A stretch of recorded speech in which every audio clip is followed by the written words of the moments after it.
Ini suatu kebahagiaan bagi diri saya dan, tentunya yang pertama-tama saya ucapkan alhamdulillah alhamdulillah alhamdulillah, segala puji bagi Allah Tuhan semesta alam yang telah memberikan kita banyak nikmat, baik itu nikmat iman, nikmat Islam, dan yang terlebih lagi adalah nikmat ketika kita masih memiliki semangat untuk menuntut ilmu. Apalagi di subuh hari ya, luar biasa. Ini, apa namanya, mukanya masih muka bantal ya, jangan aneh, ayah dan bunda sekalian.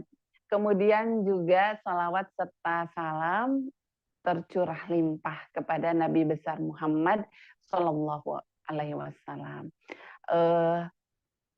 Kita semua tentu harapannya untuk sama-sama membuktikan cinta kita kepada beliau dengan meneladaninya dan mengikuti syariatnya.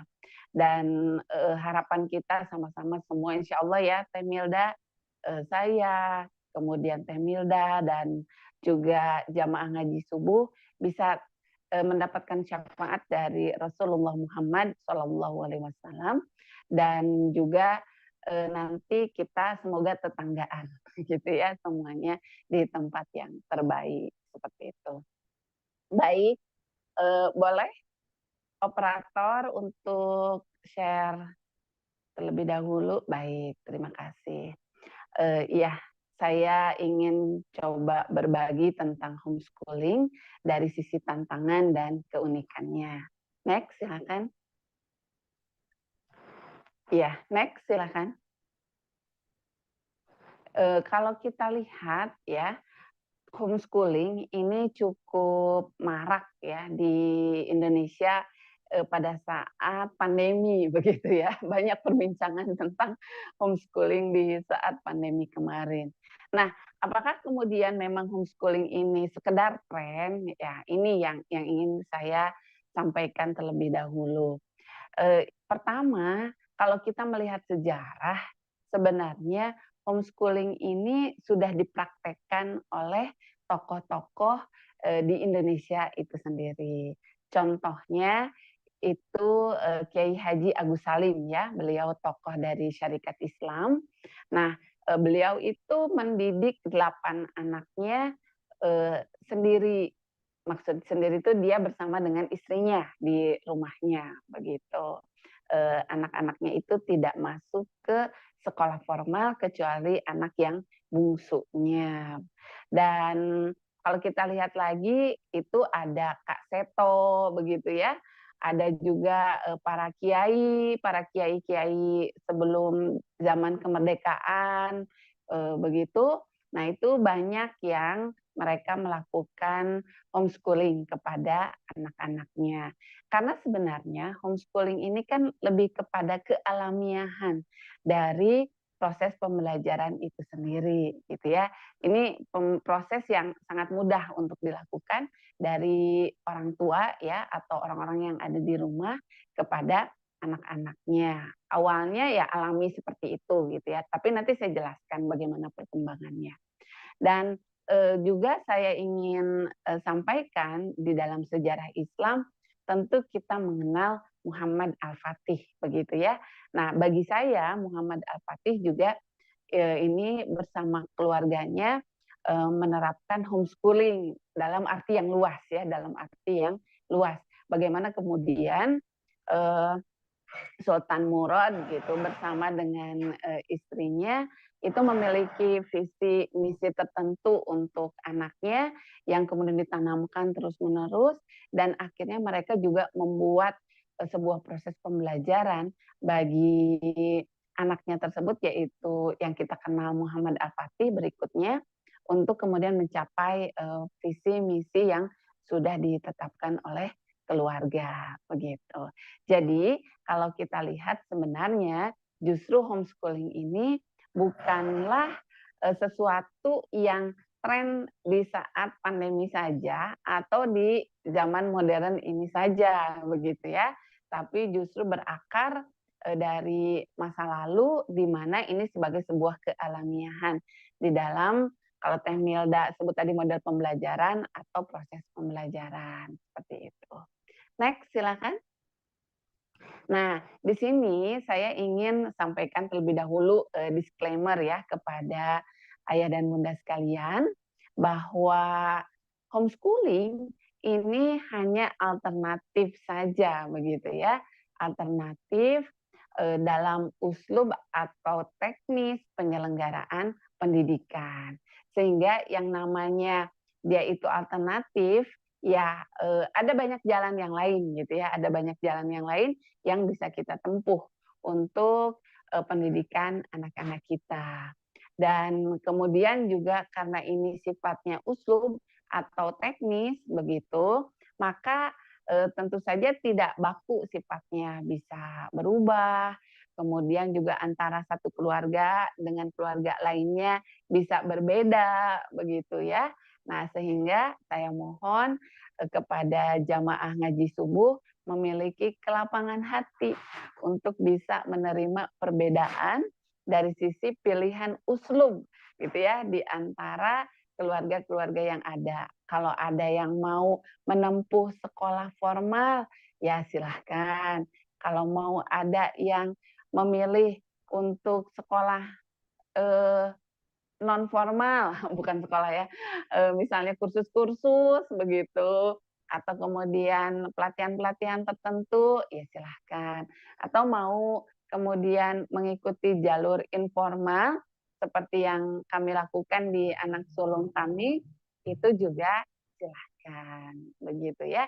Karena ini sifatnya teknis saja bagi kami, sehingga hal ini menjadi pilihan yang mubah gitu ya, hukumnya itu mubah untuk pilihan model pembelajarannya atau jalurnya begitu. Yang wajibnya itu sudah kita pahami bersama, yaitu tolabul ilmi faridotun ala kulli muslimin. Yang penting adalah semua anak, semua manusia itu tolabul ilmi, yaitu menuntut ilmu, itu kewajibannya. Adapun model pendidikannya mau seperti apa itu disesuaikan dengan kebutuhan dari masing-masing keluarga. Kebetulan kami untuk anak yang sulung dan insya Allah menyusul anak yang kecil juga kalau sudah lulus pendidikan dasarnya, pendidikan SD-nya itu akan homeschooling juga karena sudah cerita-cerita dari sekarang Teh Milda, anak saya yang kecil tuh, aku kapan kayak kakak, katanya gitu. Jadi panjang ceritanya kenapa anak saya itu di sekolah gitu yang bentuknya sekolah yang kecil itu ya, karena ya Melihat keseruan aktivitas kakaknya mungkin ya? iya. Jadi akhirnya kata saya ya insya Allah lah nanti sama kayak kakak pas SMP begitu ya. Nah itu silakan juga gitu ya, mau jenjang SD yang homeschoolingnya, mau yang jenjang SMP atau SMA, mau kapan, mau bagaimana, itu kan nanti disesuaikan dengan kebutuhan dari keluarga tersebut seperti itu. Baik, jadi mohon kelapangan hati ya dari jamaah ngaji subuh semua untuk kita menerima perbedaan di perkara-perkara yang mubah gitu ya, apalagi ini bersifat uslub teknis atau nantinya juga kita bicara wasilah-wasilah gitu ya. Baik, silakan next. Nah, berarti kita masuk ya kalau sudah lapang hati kita semua untuk menerima perbedaan dalam hal yang mubah ini. Berikutnya saya ingin bahas ya alternatif. Nah, ini salah satu alternatif dari pendidikan anak kita. Kenapa saya sering gitu ya sharing tentang homeschooling ini? Karena saya ingin menggambarkan kepada ayah dan bunda sekalian, ada loh pilihan lain selain sekolah formal. Nah, itu karena banyak informasi yang tidak tersampaikan kepada ayah dan bunda sekalian ya berkaitan dengan jalur-jalur pendidikan di masyarakat kita ini. Sehingga khawatirnya ada permasalahan-permasalahan di anaknya yang kemudian sebenarnya bisa selesai dengan homeschooling misalnya begitu ya, atau justru kebutuhan dari keluarga ayah dan bunda ini misalnya adalah homeschooling, tapi karena minim informasi tentang hal tersebut, akhirnya, tidak memilih gitu ya, tidak memilih alternatif homeschooling ini. Nah, jadi, di sini saya lebih kepada sifatnya menjelaskan gitu ya, ada alternatif yang lain loh. Adapun pilihannya ya monggo gitu ya, itu silakan saja. Keputusannya pasti ada di ayah dan bunda sekalian. Karena saya tekankan dari awal, tidak semua keluarga cocok dengan homeschooling. Begitu juga dengan tidak semua keluarga itu cocok dengan sekolah formal. Nah, jadi kenapa bisa seperti itu ya? Kita coba lihat gitu ya. Kalau menurut pakar pendidikan bahwa homeschooling itu adalah proses layanan pendidikan yang secara sadar, teratur, dan terarah gitu ya dilakukan oleh orang tua atau keluarga di rumah atau di tempat-tempat lain. Begitu ya. Nah, saya ingin bahas dari kalimat-kalimat yang ada ini dengan cukup detail ya, agar kita tidak banyak salah paham berkaitan dengan homeschooling.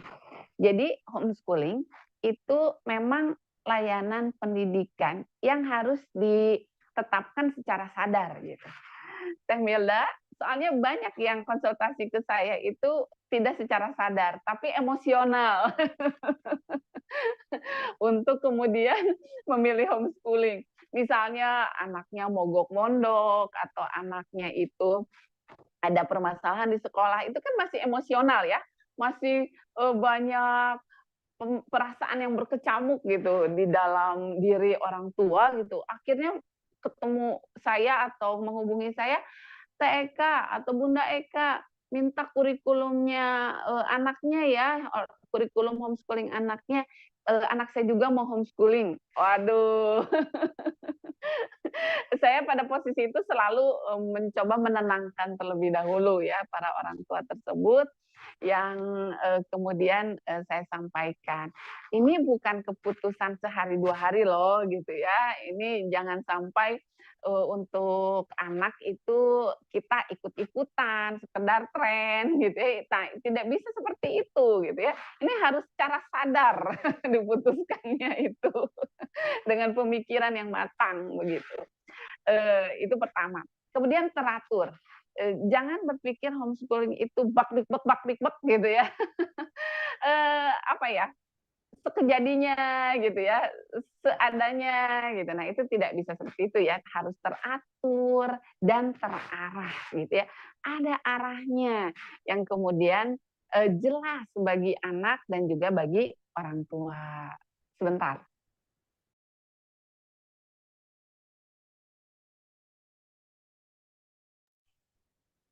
Ya, mohon maaf. Nah, jadi kembali lagi untuk kemudian melakukan layanan pendidikan homeschooling kepada anak kita, kitanya harus sadar full gitu ya, tidak emosional. Kemudian kita harus tahu ini adalah perjalanan yang panjang, sekian tahun gitu ya. Kita akan membersamai anak-anak kita, berarti harus ada keteraturan dalam hidup kita untuk membersamai mereka. Dan kemudian harus terarah, gitu ya. Ada arahnya yang jelas. Nah, arahnya ini berarti kita harus sudah memiliki visi dan misi keluarga yang jelas, serta kita harus membuat kurikulum untuk anak kita tersebut, ya. Terlepas nanti kurikulumnya seperti apa, itu sudah perkara teknis berikutnya. Nah, berikutnya adalah bagaimana orang tua tersebut juga mau memproses pembelajarannya itu di rumah ya atau di tempat-tempat lain. Nah, jadi ini kan banyak salah pahamnya, disangkanya kalau homeschooling itu anaknya tuh di rumah aja ya 24 jam. Nah ini, salah kaprah gitu ya kalau kemudian punya pemikiran demikian. Homeschooling itu basisnya itu memang rumah ya, basisnya. Tapi kalau saya sendiri sebagai praktisi, itu lebih kepada, definisi homeschooling bahwa homeschooling itu manajemen pendidikan anak berbasis rumah gitu ya, lebih ke manajemennya gitu ya kalau kalau saya sendiri gitu. Karena, pada prakteknya pelaksanaan pembelajarannya dari sisi, misalnya tuh wasilah-wasilahnya, dari sisi guru-gurunya, dan juga hal-hal lain yang berkaitan, itu tidak mesti harus bersama orang tua atau kemudian tempatnya selalu di rumah. Nah, tidak seperti itu. Namanya manajemen, orang tua itu lebih kepada mengatur, kemudian mengontrol, kemudian bagaimana melakukan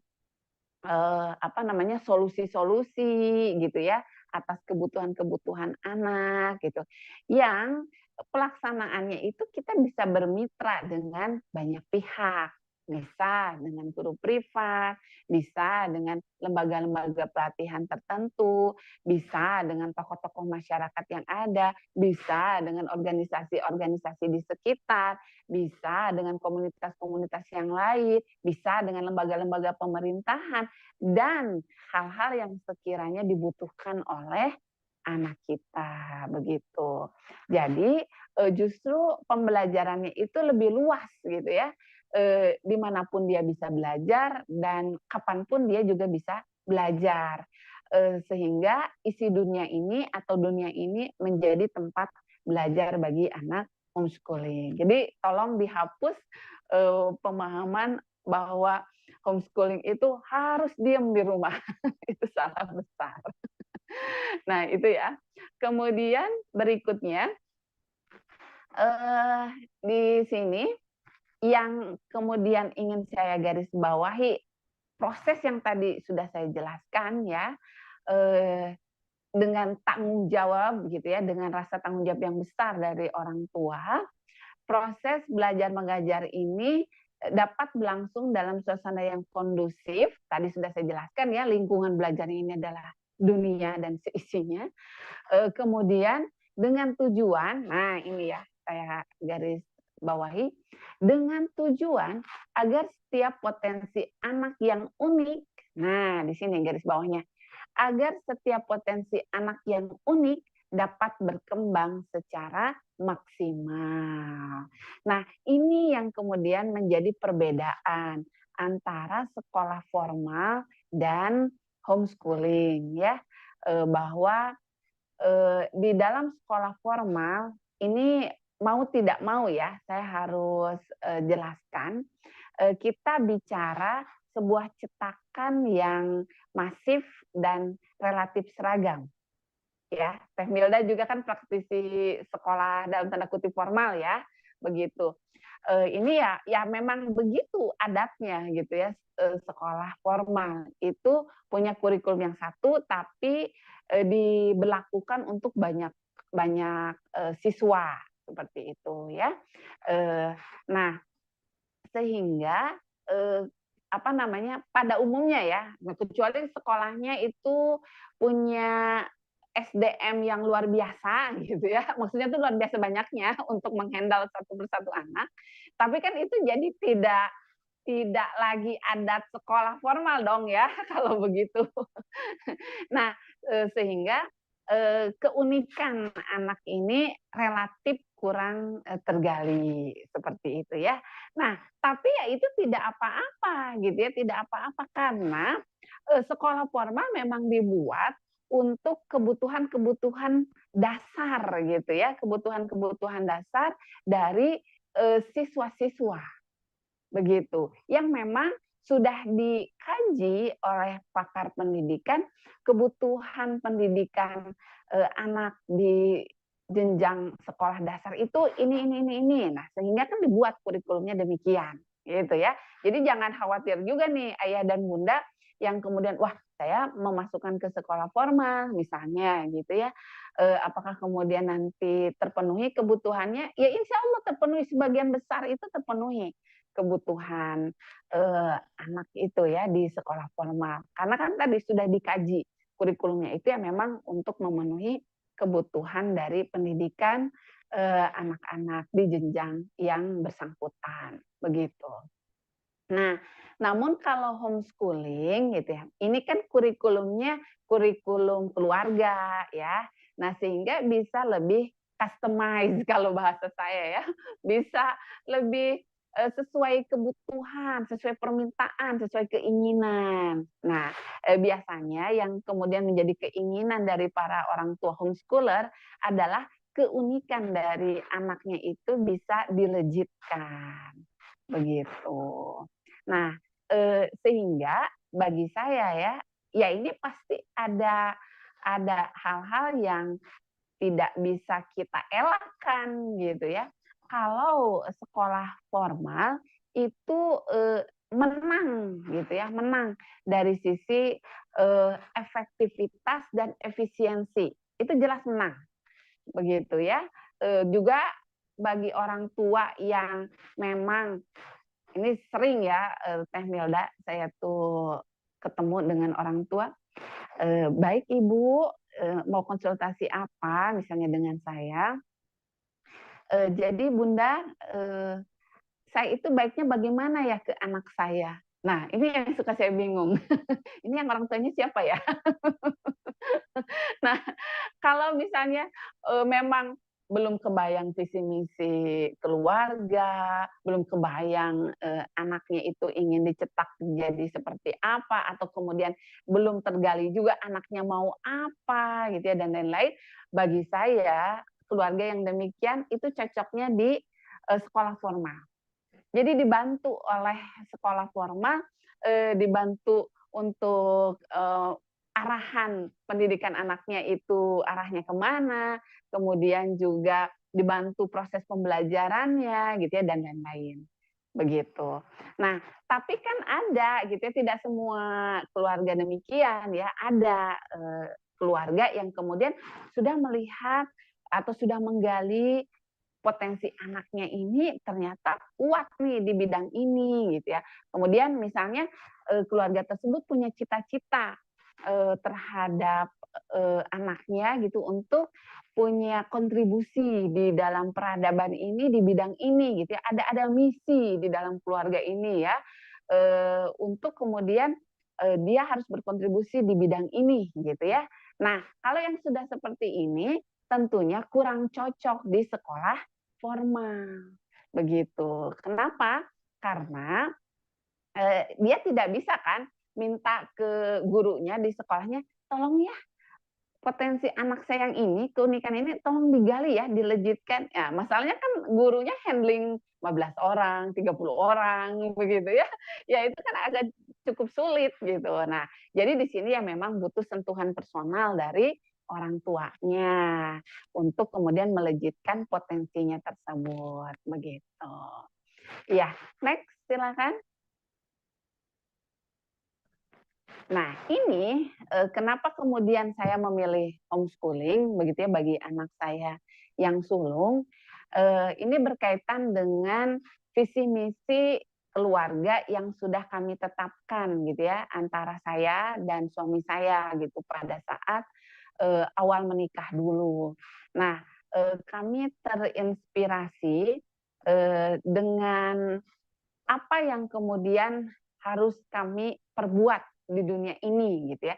Kalau kalau kemudian kita hidup di dunia ini untuk beribadah itu jelas ya, itu normatif.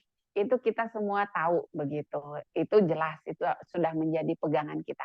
Namun kemudian dari ibadah tersebut gitu ya, kira-kira apa fokus yang bisa kita lakukan untuk bisa berkontribusi lebih di dalam dunia ini. Nah, ini saya banyak terinspirasi dari pertanyaan-pertanyaan amalan yang paling dicintai oleh Allah begitu.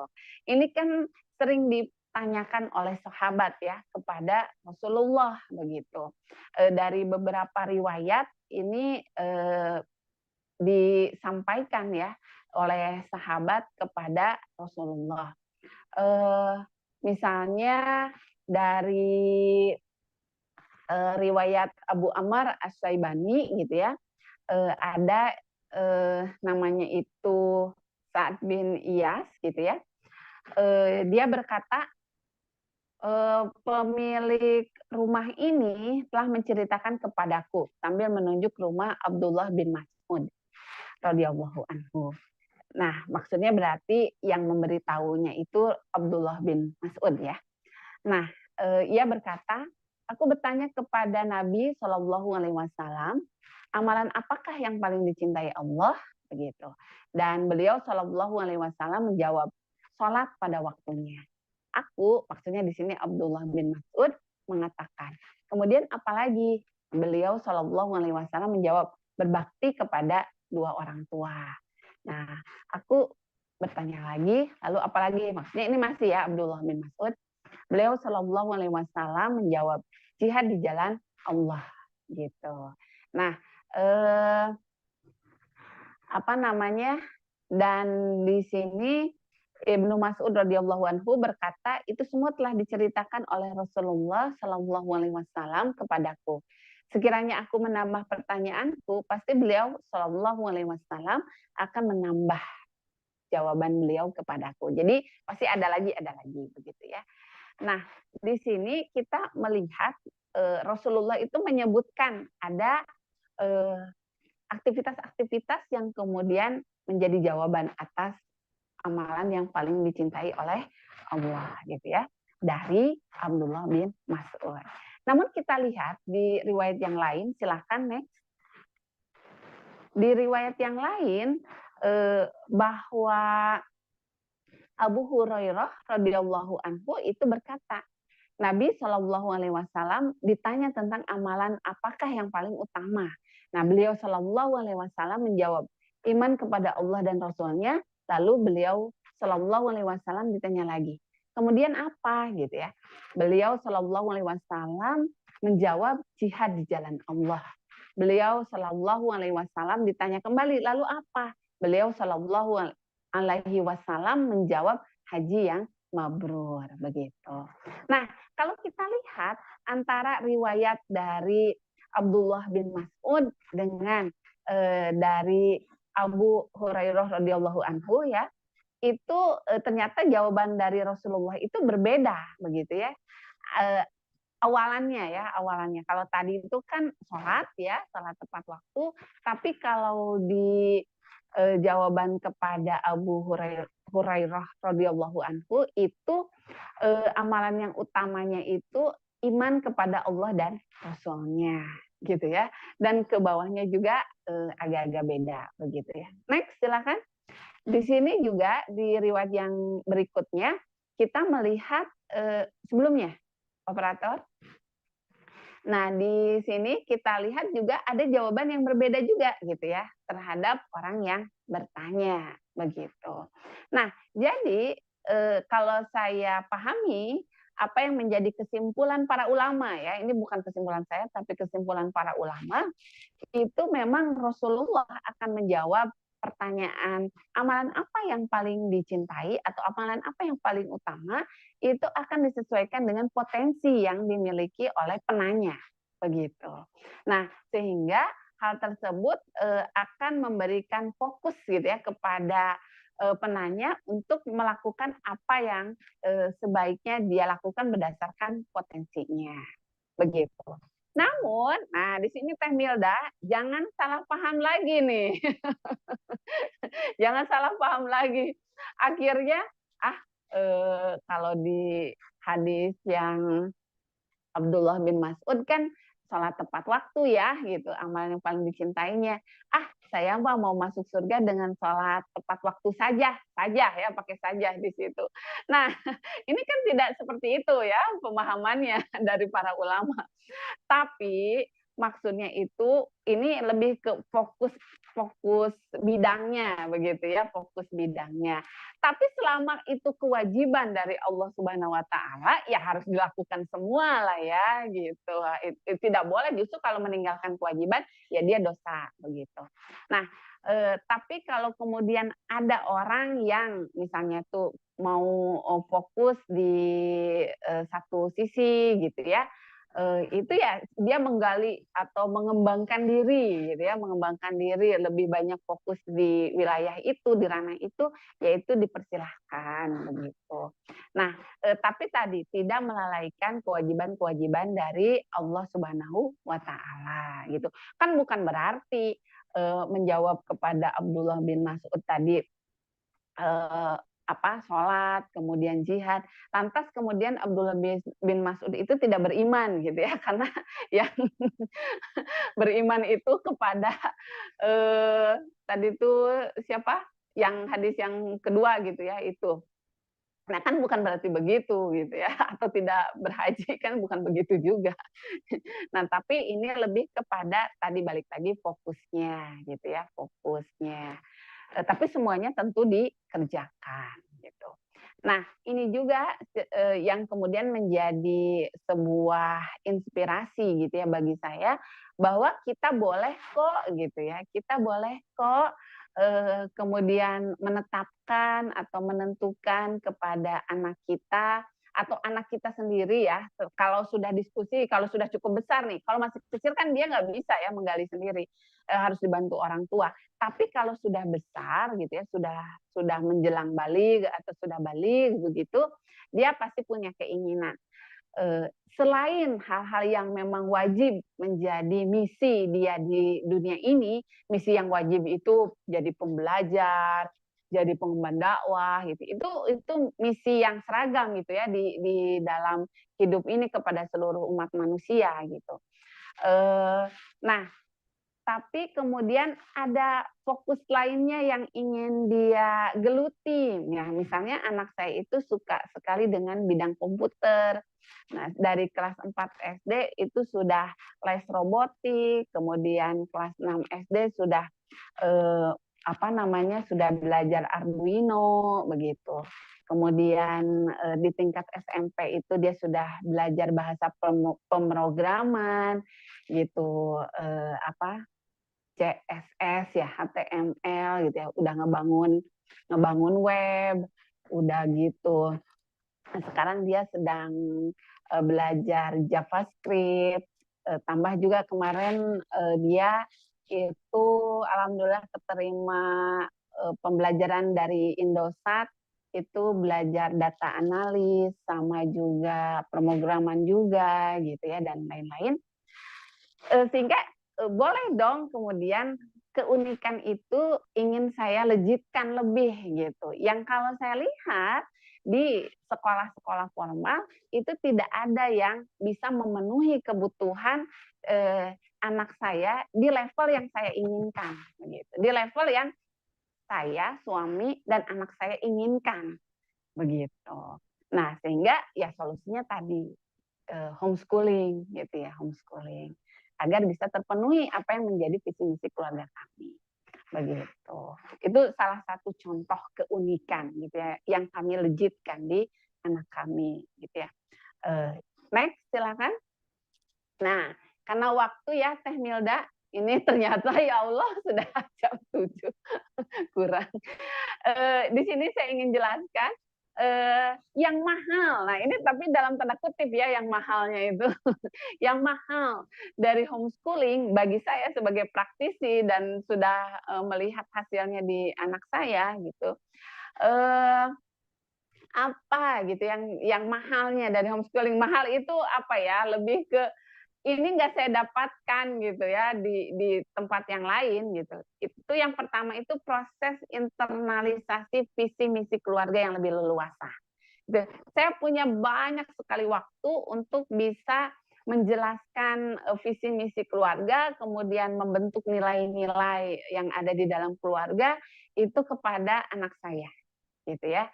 Bukan yang begini ya, mohon maaf, misalnya anaknya itu belajar di tempat lain, begitu ya, jarang ketemu misalnya gitu ya. Kemudian pas pulang-pulang orang tuanya tuh bingung, lah kok anak saya jadi kayak begini ya gitu. Itu kan berarti proses internalisasi visi misinya yang kurang begitu ya, entah itu di mana tersumbatnya. Nah, alhamdulillah kalau dengan homeschooling ini saya begitu leluasa untuk bisa punya visi misi yang sama gitu bersama dengan anak-anak saya. Karena apa? Saya kan ingin berkumpul bersama di surga gitu ya. Ini cita-cita kan ya, boleh ya bercita-cita. Itu pada coupling yang sama dengan anak-anak saya. Berarti kan inginnya ya dengan aktivitas yang sama. Kemudian yang berikutnya, pelejitan potensi unik anak yang lebih kuat gitu ya. Kalau dengan homeschooling ini saya merasa bahwa potensi anak saya yang unik ini bisa terlejitkan gitu ya. Meskipun mungkin, nah ini juga menjadi sebuah kesadaran ya, ada hal-hal yang banyak terjadi di sekolah formal itu tidak terjadi di anak saya gitu. Tapi saya fokus di pelejitan potensi unik anak saya. Kemudian juga penguatan karakter ya, dari sisi inisiatif, antusiasme dan kemandirian itu menjadi sesuatu yang mudah sekali muncul gitu ya. Saya sudah tidak mengajar, sudah tidak kemudian memberi jadwal kepada anak saya. Sekarang itu di tingkat SMA, anak saya yang sudah punya jadwal sendiri, dia yang mengaturnya, dia yang memilih berguru mau ke siapa, mau pelatihan apa, mau bagaimana, itu dengan antusiasme dan kemandirian yang dia miliki sendiri, begitu. Next, silakan. Ini yang terakhir, Teh Milda. Oh. Tantangannya, tapi apa tantangannya sebagai keluarga yang menyelenggarakan homeschooling? Pertama itu memang butuh penggalian visi misi keluarga yang jelas gitu ya, harus jelas dulu. Kemudian yang kedua butuh effort yang orang tua yang lebih dalam ya, untuk masalah manajemen pendidikan anaknya. Itu pasti butuh usaha yang lebih gitu ya dibandingkan orang tua yang menyekolahkan sekolah formal dari sisi manajemennya. Kemudian yang ketiga butuh skill lobbying, negosiasi kelembagaan, dan jaringan dengan lingkungan belajar yang dikembangkan. Kan kalau anak mau magang di perusahaan tertentu atau di tokoh tertentu, itu kan orang tuanya yang nanti harus ngelobi, negosiasi, dan lain-lain. Ya. Next, berikutnya. Terakhir, ini yang keempat, butuh ilmu parenting yang kuat, ya, kedisiplinan serta ketangguhan. Ini kan sering bicara begini, susah kalau ngajarin anak sendiri, kalau sama gurunya sih nurut, kalau sama orang tua tuh kok yang enggak ya gitu. Nah, keluarga yang seperti ini ya sulit ya untuk menjalankan homeschooling. Ya, orang tuanya harus punya ilmu parenting yang kuat, yang bisa kemudian bonding, bisa mengajari dan lain-lain kepada anak-anaknya.